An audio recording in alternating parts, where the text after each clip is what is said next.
Hey you guys. Okay. I did some stuff today and I learned a lot about the coverage that I chose to buy from Your Auto Advocate. Join YAA.com. They're still helping me and assisting me because the purchase isn't fully complete yet, but it will be by next week. I understand that I paid for lemonsquad.com through YAA to go to the car dealership to do a PPI, pre-purchase inspection, because you need to have that pre-purchase inspection in order to purchase the 5-year 100 or 100,000 mile extended warranty that covers everything. And let me explain. I'm going to, of course, read it more because I just finally got tired. I mean, the first 3 hours of my day, I just did so much work. You do a lot of legwork yourself, but you save thousands of dollars and you learn a lot. I'm letting there is surcharges involved.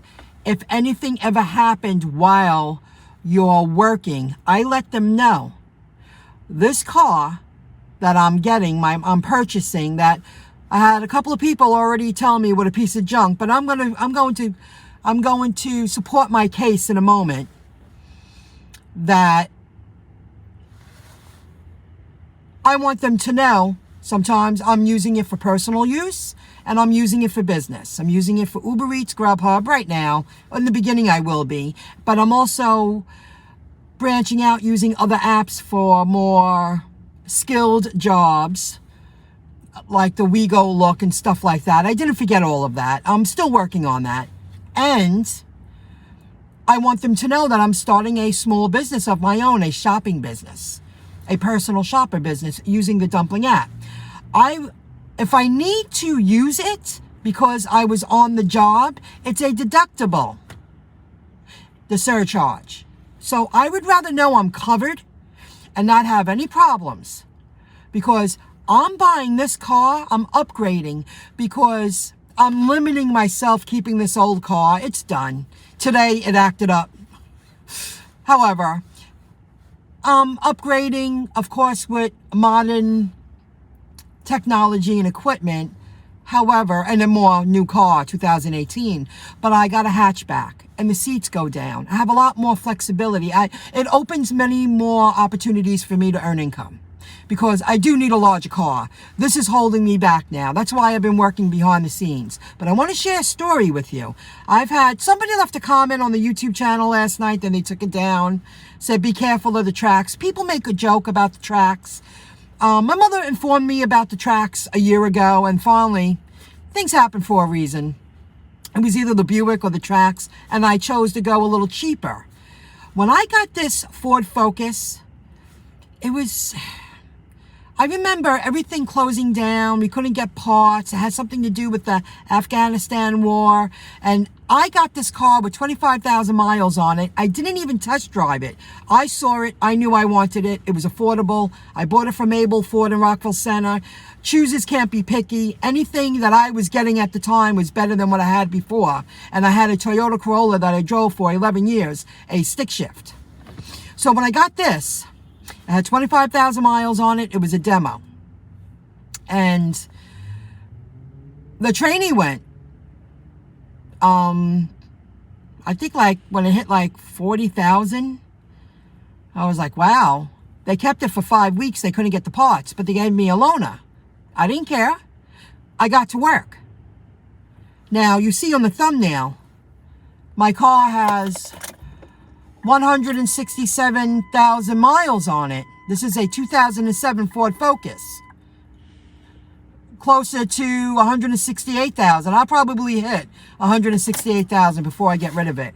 But my point is, they rebuilt the whole transmission and it was covered underneath the extended warranty that I paid for, and I'm still driving it years later. I'm going to share in another video what date I bought it. I forgot to look that up today. I've been driving this car longer than 11 years. I think it's going on 12 or 13. But if you take care of a product that you have, you maintain it properly. I mean, the back brakes, the front brakes, and the trainee went all under warranty. And then once I changed the back brakes, the front brakes, and I changed the power steering myself. That went like a year and a half ago. But it was a choice, and it was still cheaper than having high insurance. And I have full coverage on this car because at the time I didn't have anything to fall back on financially, that at least I knew I wouldn't be strapped. If anything ever happened to this car, I have full coverage and I have a deductible, and that would be it. And I could get something at least quickly. So to the people who, I already had people put down the Trax. It's all how you look at it. I'm buying the car to use it for personal use, but to also use it for my business. And that's why I'm getting the extended warranty. Now, if the same thing happens, because when I spoke with my mechanic, he even said, make sure the trainee is covered. That's fine. As long as I have a loaner and they're going to rebuild the car, maybe the same thing will happen with that car that happened with this car. I had a lot of luck with this car for a very long time. And the body of it had a high number for accidents because it's a very solid, heavy car. It's a very good model. This 2007 Ford Focus is a very good economy model that I see around town, people who are making their cars last, and there's a lot of Ford Focuses around, and they're in better condition than my car. And that's a fact. I mean, I look at them, I go, they keep their cars in really good condition. Some people drive their cars for 20 years. They like what they have. It's reliable, it's dependable, you know. So I wanted to share that story because I know what I'm buying. And it's a choice. And I see being very successful that I eventually can have a second car. I know my life's going to change because I've been working really hard and investing, and my money's working for me, and I'm investing in the stock market and crypto, building a business. But I need to upgrade myself because I'm holding myself back with this little car. Do you hear me? I hope you learned something. I wanted to share that. I show it on the thumbnail. Have 167,500 miles on this car. And if you take care of your property, you maintain it, give it the regular oil changes. Most of the time I get oil changes at 3,500. You know, I check everything. And at the Carfax, they give me a sheet. I got the Carfax of the car that I'm buying. The person who bought that car, I mean, I did a lot of research for me to go in and say, I want that car. It has almost 15,000 miles on it. And the previous owner took meticulous care of this car. Constant filter changes, like the front end filter changes, oil changes, tire pressure. And I didn't even go through half the list yet. And I'm like, oh my God.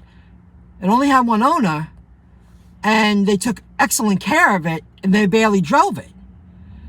Well, maybe that car was a little too small for them. Because for someone like me, it's a step up. It's a little more roomy. It's not overly big, but it does give me more room. And with the seats, both seats going down, and the hatchback, I'm going to get a lot more use out of it. And I'm like, wow, I'm really happy. Everything happens for a reason. You know what I mean? So thanks for joining in. Any thumbs up are appreciated. I was up all morning doing the thing. I'm hoping by this time next week, I say by Tuesday, I should have my car. I'm just waiting for the PPI to go down. Then I'm going to walk in. I'm going to sign that final paperwork. And in less than a year, I'll pay it off. That's my goal in 7 months. So all is good.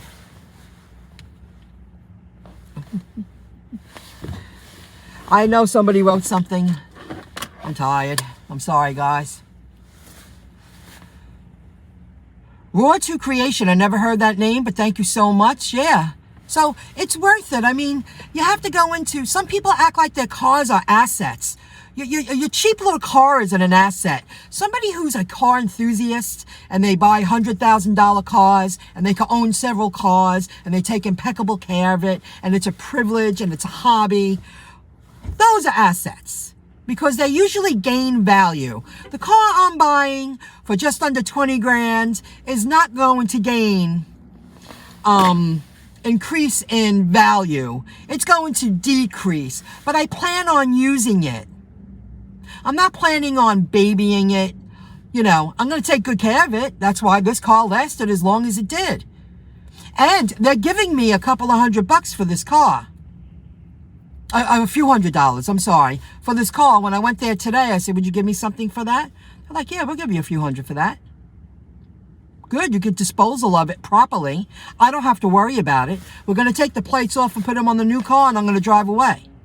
They take care of everything with their insurance and then I'll just go to my insurance company and make sure everything is followed through properly. They make it a lot easier to buy a car now, but you're also doing a lot of the legwork yourself. And I'm happy I asked because I was really going to give it away. But if you're going to take off a few $100 off my bill, yeah, I'll give you the car, disposal of it. And if they do whatever they do to make more money off of it, they deserve it. I still feel I got a great deal.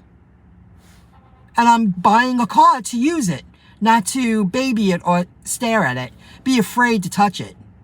I'm going to use this car and I need the 5-year, $100,000 or 100,000 mile warranty. And they're covering me, they're getting back to me where I'm finding out what all the surcharges are, if need be, because something might happen when I'm using it for personal use, then everything's good. You know, I don't mind paying a little extra to make sure everything's covered. I'll see you soon. Have a good one. I'll see you in the next video clip. Have a good one, everybody. Thanks, guys. I say go Chevy Trax if you need an affordable car and go with it. Go into buying it with the right mindset. Your car's not an asset. A Chevy Trax that you're going to use for living, personal use, and work is not an asset.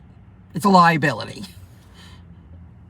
Enjoy the upgrade. Of course, enjoy the upgrade. I'll see you soon. Bye, everybody.